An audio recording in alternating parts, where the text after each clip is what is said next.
¿Qué tal? ¿Cómo están? Espero que estén muy bien. Iniciamos la cápsula número 7 de la materia de fundamentos de la sociología. Muy bien, vamos a continuar. Vamos a ver ahorita unos personajes importantes dentro del avance filosófico y de teorías, ciencias que se impactaron en el ámbito de la sociedad. Vamos a hablar un poco de estos personajes. ¿Cuál fue su mayor impacto y hacia dónde fueron dirigidos? Más bien, ¿en qué grupo social se fueron empleando y cómo fueron aportando a cada una de ellas? Como hemos seguido mencionando, perdón. El tema de la sociología sí va enfocado al estudio de los grupos sociales, pero también a su comportamiento, al estudio individual como ciencia y de igual manera a la mejora continua de cualquier entorno que estemos estudiando. Vamos a continuar. Fundamentos de sociología.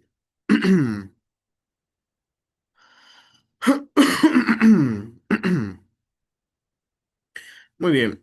Fundamentos de sociología, cápsula número 7. Vamos a ver el materialismo histórico.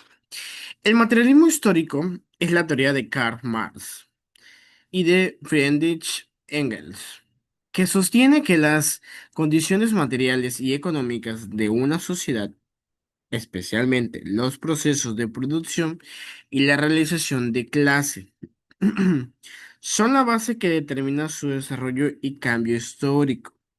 Esta perspectiva afirma que las ideas, la política y la cultura son un reflejo de la infraestructura socioeconómica y que las contradicciones entre las clases sociales son el motor principal de la historia, llevando a revoluciones y la transición de sistemas a otros, ¿no? Pues lo que acabamos de leer es referente a cómo se han enfocado diferentes grupos sociales a lo largo de la historia, que va enfocado mucho a las estructuras políticas, económicas y también de relaciones de clases sociales. ¿Por qué? Porque va enfocado a todas esas áreas. Regularmente el materialismo se enfoca mucho a estas áreas. Muy bien, vamos a hablar del primero, que ya lo mencionamos en la primera diapositiva, de que es Karl Marx. Él se enfocó mucho a los temas del materialismo, es decir, él fue el primero que enfocó esta teoría y que tuvo un propósito también de ser, que decía que la producción y medios de subsistencias para Marx, los seres humanos se diferencian de otros animales por su capacidad de producir sus medios de existencias, comida, abrigo, herramientas de manera social. Esta producción es la base de la sociedad. Aquí viene un enfoque muy importante. ¿Qué decía Carlos? Decía que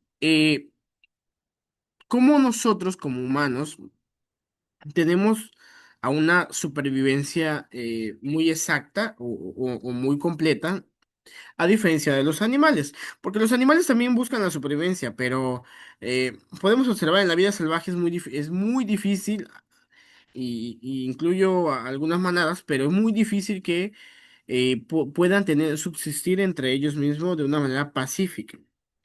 ¿Por qué? Porque en la naturaleza de los animales viene la vida salvaje y también los reflejos y también la supervivencia, etcétera, etcétera.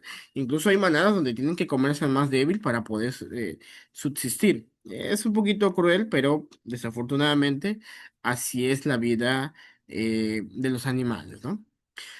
Modo de producción. En la forma en la que la sociedad organiza su economía y producción es un momento dado, incluye las fuerzas productivas, herramientas, materias primas, trabajo y las relaciones de producción. La forma en que las personas se organizan para producir incluye la propiedad. ¿Qué quiere decir todo esto?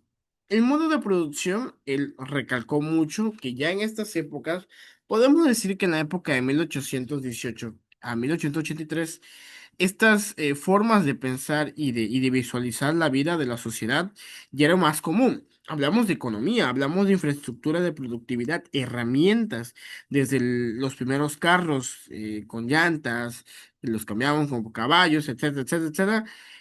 Marx veía cómo realmente evolucionaba el ser humano y el modo de producción se enfocaba mucho en materialismo. ¿Por qué? Porque lo buscaba constantemente. Marx enfocaba que mucho el hombre buscaba mucho esta parte. El cambio mejora, pero mucho enfocado al tema del materialismo. ¿Por qué? Porque para él era una herramienta para seguir avanzando, no era su objetivo final, pero sí su herramienta para seguir avanzando, ¿no? Desafortunadamente vino la siguiente que vino, que fue lucha de clases. A ver, hablo de la edad antigua, incluso hablo de 200 años, incluso 300 años atrás. Hablo que las luchas de clases sociales no existían mucho. ¿Por qué? Porque pues habían dos, ricos y pobres, nada más, ¿no? En el contexto un poquito más estricto y que aquellos que estaban gobernantes, pues se les respetaba y la clase de la sociedad externa casi no. Hablando de luchas de clase, la existencia de propiedad privada sobre los medios de producción crean clases sociales antagónicas. El capitalismo son la proletariedad de trabajadores y la burguesía, dueños de los medios de producción, quienes están en conflicto constante. A ver, chicos, yo les invito a que hagamos un análisis. ¿Quiénes son las personas más ricas de donde vivimos? Aquellas personas que tienen mucho territorio, propiedades y empresas magnates donde puedan progresar. Es decir, vean que desde estos años nos decían cuál era la opción de vivir una vida lo más sana posible o buscar la riqueza, las propiedades. La tierra, si lo quieren ver de esta manera, es algo que es fundamental hoy en día, ya que todos, y hablo de todos, todas las sociedades hoy en día, su riqueza se basa en esto. Herencia de tierras, herencia de edificios, de casas, viviendas, colonias, porque hay a veces que te heredan una colonia completa, pues todo esto va basado a lo que uno va subsistiendo constantemente. Entonces, tiene a esta situación un poquito más compleja, ¿no? Vamos a ver la superestructura y base material. La base material económica y relaciones de producción determina la superestructura de una sociedad que incluye sus instituciones, coma, leyes, coma, política, coma, filosofía e ideología. Cuando nos basamos a la base de material, va enfocado a esta última frase, ideologías. El cómo lo van enfocando en diferentes maneras. Podemos leer un poco de la historia de México o de otros países donde nos pueden decir que todos trabajaban en un mismo medio, pero de una forma diferente. Y me voy a la conquista de otro país, vamos a enfocarnos a Brasil. Cómo los portugueses invadieron este país y luego no solo lo invadieron, dominaron. Muchas veces, hablo de historias atrás, invadían a los países con guerra. Portugal, ¿cómo invadió a Brasil de una manera lógica y equitativa? Decía, yo quiero tus tierras, pero no las quiero a la fuerza. Quiero dar un ganar-ganar. Te doy materiales básicos que yo ya produzco. A cambio te pido tierras para mí sentir. Por eso en Brasil se habla portugués, porque Portugal fue uno de los que expropió mucha este país. Y así, pues obviamente, pues la lengua y entre otros, pues se quedó allí, la cultura, etcétera. Por eso subsistió de esa misma manera, ¿no? Entonces yo ponía este ejemplo sobre superestructuras y bases materiales porque no era necesario siempre una guerra para invadir a otro lugar. No, habían estrategias, aquellos que tenían esa mentalidad lógica e incluso inteligente, es decir, ¿para qué? ¿Para qué me voy a gastar yo en una guerra con otros si puedo hacerlo de una manera más inteligente? Que incluso el materialismo en estas épocas no era tan caro, era lo más barato. Entonces, se imaginan, por muy barato conquistar un país es más que suficiente, ¿no? Revolución social. Cuando la fuerza productiva y la capacidad de producción se desarrollan y entran en conflictos con las relaciones de producción existentes, la sociedad debe de pasar por un cambio revolucionario para establecer nuevas relaciones de producción. Es decir, toda la revolución social fue enfocada a la productividad constante en diferentes ámbitos, ¿no? Muy bien, vamos a ver esto, y ya lo tocamos en otras sesiones, la sociología weberiana, que es de nuestro famoso Max Weber. Este personaje, estamos hablando de 100 años después, que fue en los años 1964, perdón, fue enfocado en los años 1900. ¿Por qué? Porque ya es una perspectiva diferente de de la parte de la sociología, y se enfocaba en comprender el estudio del subjetivo. Hablando de subjetivo, estamos hablando de forma personal o particular, de la acción social para explicar casualmente. Es decir, Weber propone que la sociología debe interpretar la acción social, es decir, las conductas humanas, a las que los individuos se les da un significado en la relación con otros, utilizando herramientas como los tipos ideales.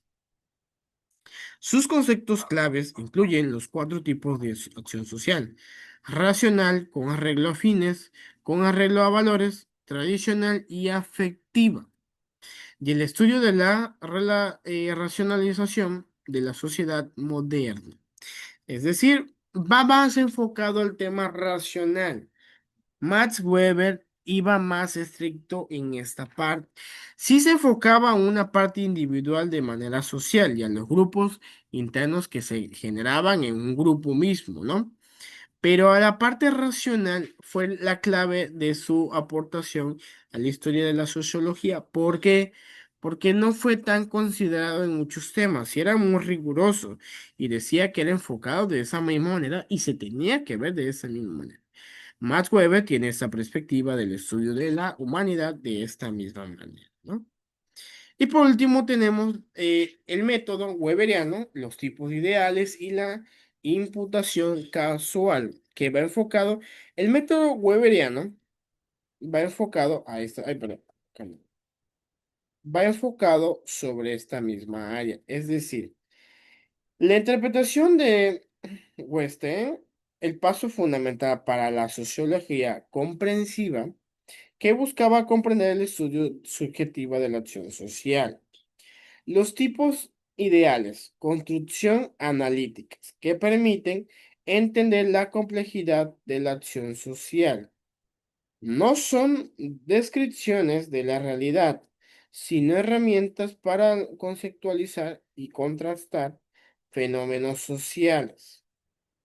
La imputación casual es el procedimiento que establece las relaciones de causa y efecto entre regularidades observadas en el comportamiento social, permitiendo explicar cómo surge. ¿Qué estamos viendo aquí con este método? Sí, va enfocado a grupos pequeños, pero obviamente con un estudio de grupos grandes. También va a la construcción analítica y también va a la causa y efecto. ¿Cómo lo podemos entender este método? Sencillo. Cuando hablamos del método weberiano, podemos decir que este personaje se fue desarrollando en diferentes maneras. En este método, perdón. ¿Qué dijo? Voy a ver las situaciones extraordinarias que pasan y buscar los orígenes, el porqué. Muchas veces va enfocado en la etapa emocional y lo platicamos en otras cápsulas. La etapa emocional es fundamental, pero en estas épocas la emoción no era algo, sí existía, porque sí existía, pero no era algo que afectara a la sociedad. Anteriormente uno tenía esa intención de progresar de manera individual, y a ver, hoy en día desafortunadamente tenemos un margen más pequeño, pero anteriormente era un margen muy grande. Entonces las afectaciones regularmente eran económicas, eran de carácter también, de formas de pensamientos, los liderazgo, porque habían líderes en grupos. Entonces, eh, estas personas a veces actuaban de una manera inadecuada. Max Weber se dio cuenta de esto y empezó a analizarlos. ¿Por qué? Porque estas personas que eran diferentes en estos grupos sociales eran porque eran personas importantes. Y aquí vamos a las cuestiones de subjetivas, donde él decía, estas personas, si son así, no es porque sean malas, sino que su perspectiva es diferente. Y hay que tomarlos en cuenta, quizás ya sí en su grupo, cambiar de grupo y darles otro tipo de conocimiento. Y ese es el método Weber, cómo hacer estos cambios constantes de un conocimiento de una persona que sabe que puede destacar, pero podemos llevarlo en otra área. Si nos vamos al ámbito educativo, lo correcto, si yo tengo un hijo que es malo en matemáticas, pero es bueno en español, pero en, no sé, en historia, ejemplo, yo no lo debo de meter a clases de matemáticas, yo lo debo de meter en clases de historia, porque puedo entender al próximo filósofo que encuentre cosas que no se han hablado de la historia. Desafortunadamente, ese pensamiento rígido de que quiero que sea mi hijo completo en todo es una de las causas que a veces afecta a cualquier niño hoy en día. Muy bien, hasta aquí el día de hoy. Agradezco mucho su atención, chicos, y espero verlos en una próxima sesión. Gracias, hasta luego a todos.